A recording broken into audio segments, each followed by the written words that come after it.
Hey all, Jamin here from iPlumber head office here in Frankton, Hamilton. Just here to talk to you today about the older houses we have around here.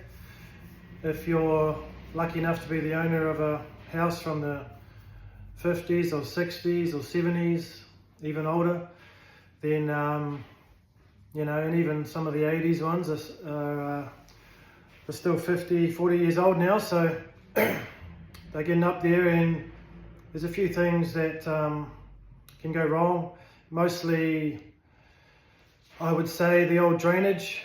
The old drainage is the clay type of pipework that is very rigid and ceramic. So if any ground movements, those drains are going to crack and let in tree roots and mud and dirt and dislodge. So you're going to get blockages in those.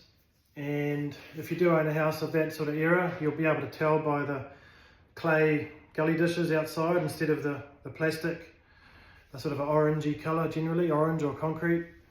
If you have those, then you've got the older type of drains called earthenware, and that is more susceptible to blockages. So best to get those drains cambered at some stage. If you just want to be prudent and get them checked, make sure there's nothing going to block up on you, because when it does, then you really need a plumber quickly, and it does cost more obviously if you need to unblock it as well as camber it. So something to think of. And the other thing I'll say about the older places is they generally have access under the house, so good to get under there and have a look around, or get a plumber to get under there and have a look around. Make sure there's no leaks that are going unnoticed, causing moisture, dampness, cold, ruining timber, that sort of thing. So that'd be the two sort of main things with older places. And obviously, checking the hot water system, making sure that's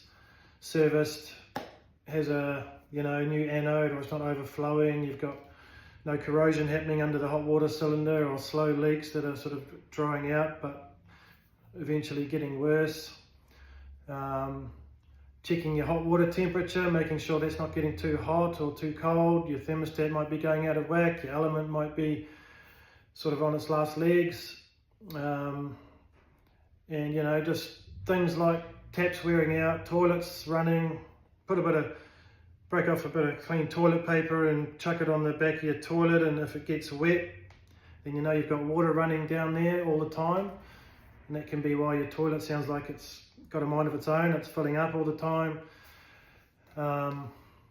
Check your shower heads aren't sort of letting out too much water. The holes can get a bit worn out and broken off, so then you're letting out too much water, you're not getting as much velocity of the water, it's more just dropping and wasting water at the same time. So those are probably the most important things to get looked at. I could go on, but you'll probably be gone. So that's iPlumber. Let us know if you need any help. Cheers, bye.